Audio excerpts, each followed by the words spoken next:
առաջարկել, որպեսզի նման միջադեպերը այլևս չկրկնվեն։ Շնորհակալ եմ։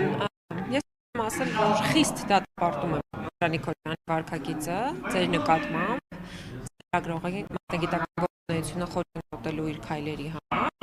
եւ նաեւ ուզում եմ արձանագրել, որ այո, չպիտի գոնե այս անգամ որևէ քայլ տարվի, որպեսզի Անդրանիկ Քոչարյանը պատասխանատվության ենթարկվի, որովհետեւ այսպիսի դեպքեր դարձել են այսպես շարունակական, մարդիկ սկսել են հենց ճաշակով պատասխանել, որ լրագրողին, որ հարցին են ուզում պատասխանել, որ ինչ են ուզում պատասխանել, եւ այս մթնոլորտը իսկապես շատ մտահոգիչ է, որպես նախկին լրագրող եմ ասում, նախկին գլխավոր խմբագիր եւ մարդ, որ երկար տարիներ պայքարել է խոսքի ազատության համար եւ հիմա պայքարում է խոսքի ազատության համար։ Մենք ստացել ենք այն ազդակները եւ այն հնարավոր դիմումի մասին տեղեկությունները, որ դուք պատրաստվում եք ազգային ժողովի պատգամավորներից պահանջել խմբակցություններից ձևավորի էթիկայի հանձնաժողով։ Ուզում եմ ասել, որ մեր խմբակցությունը առաջելու է, մենք համաձայն ենք, որպես խմբակցություն սկսելու այդ գործընթացը, մեր գործընկերները հուսամ, որ եւս կստանանք նրանց գնահատականը եւ համաձայնությունը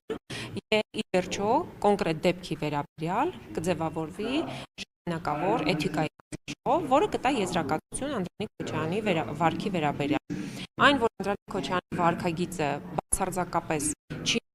պատգամավորի գործունեության եւ աշխատանքի մասին օրենքով սահմանված նորմերին, դա միանշանակ է։ Քոչարյանը խախտել է լրագրողի մասնագիտական գործունեության ազատության իրավունքը։ Նա խտրական վերաբերմունք է դրսևորել լրագրողների նկատմամբ, ինչը սահմանադրական արգելք է, որովհետեւ խտրական վերաբերմունքի կիրառել ոչ պայմանավորված սեռով, ոչ տարիքով, ոչ ազգությամբ, ոչ նաեւ մասնագիտությամբ։ Եվ ուզում եմ առավել հերոնգել եւ արձանագրել, որ Անդրանիկ Քոչարյանը նաեւ սեքսիզմի դրսևորումներով է իր խոսքը համեմել, ինչը եւս խտրական վերաբերմունք է եւ խտրականությունը Հայաստանի Հանրապետության սահմանադրությամբ արգելված է։ Հետևաբար, պատգամավորը պիտի կրի պատասխանատվություն։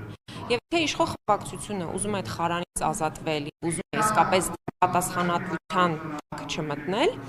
ուրեմն պարտավոր է թարաչել եւ էթիկայի հանձնաժողովի ձևավորման համար տալ համապատասխան քանակի պատգամավորներ, որպեսզի ձևավորվի այդ հանձնաժողովը։ Հանձնաժողովը ես կարծում եմ, որ սկզբունքային հարց է, որպեսզի նախագահությունը իրականացնի ընդդիմությունը, որպեսզի իսկապես անաչառ որոշում կայացվի, այսպես չլինի, այլ որ եկան ընդդիմադիրները լսեցին, իսկ իշխանությունը ինչպես միշտ, ինչպես դահլիճում եք տեսնում, ցանկացած օրինագիծ ենք ընդունում են, անցկացնում են, գնում է եւ այսօր թոշակառուներին մերժեցին, վաղը ուրիշ հարցեր եւ ավելի շատ են, պիտի կոնսենսուս ձևավորվի, եթե իրենք ուզում են, իսկապես խնդիրը լուծել։ Եթե ուղղակի ձեզ հաջողանալու համար պիտի ասեն, այո, կձևավորվի այդ էթիկայի հանձնաժողովը, բայց էթիկայի հանձնաժողովը չի հասնի նրան, որ ազգային ժողովը կայացնի որոշում, որ պետք է Անդրանիկ Քոչարյանի ձեռքից մանդատը վերցնել եւ զրկել իրեն մանդատից, ուրեմն այս ամեն ինչը անիմաստ է, ուրեմն ձեր պայքարը անիմաստ է։ Հետևաբար, դուք պիտի պայքարեք եւ դուք պիտի լինեք սկզբունքային, որ մինչև վերջ գնաք, եւ մենք էլ խորհրդանի ներսում արենք, որպեսզի Անդրանիկ Քոչարյանը պատգամավորական մանդատից զրկվի, լրագրողի հետ անհարգալից խոսելու, լրագրողի հետ խուլիգանական վարքագիծ դրսևորելու համար։ Ընդ որում մենք քննենք իհարկե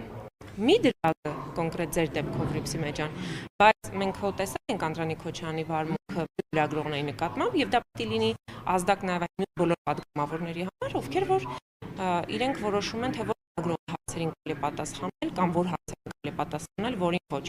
Սա քաղաքական մարմին է, այստեղ ընտրվել են պատգամավորներ, ովքեր որ խոսում են տվել իրենց ընտրողներին, լինել բաց, թափանցիկ եւ ամենակարևորը հաշվետու։ Դա ձեր հաշվետվողականությունը։ Դուք գալիս եք այստեղ թաքուն ինչ-որ բաներ եք խոսում, թաքուն ինչ-որ բաներ եք քննարկում, փախնում եք, ոչ մի լրագրողի հարցին չեք պատասխանում, ուզում եք այդպես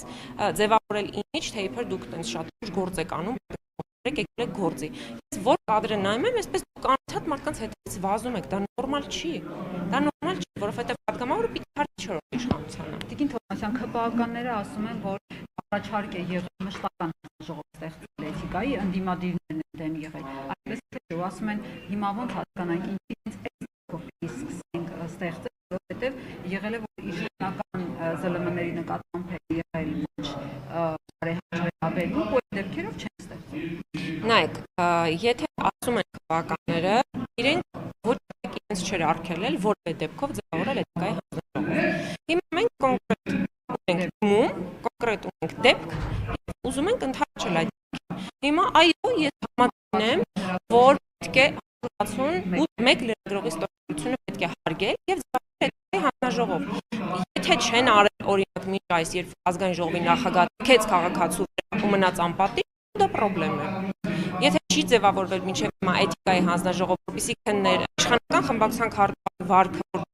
որ Ղազարյանի տարբեր մարմնամասեր, այո, խնդրեմ է։ Եվ դրան պետք է տրվին գնահատականներ։ Չեն արվել, էս արվում, որ չի բնում նրանց ձեռքը, որ իրենք կարող են օրինակ Ալեն Սիմոնյանի քելու գործը հիմա բերել եւ դարձնել էթիկայի հանձնաժողովի առանձին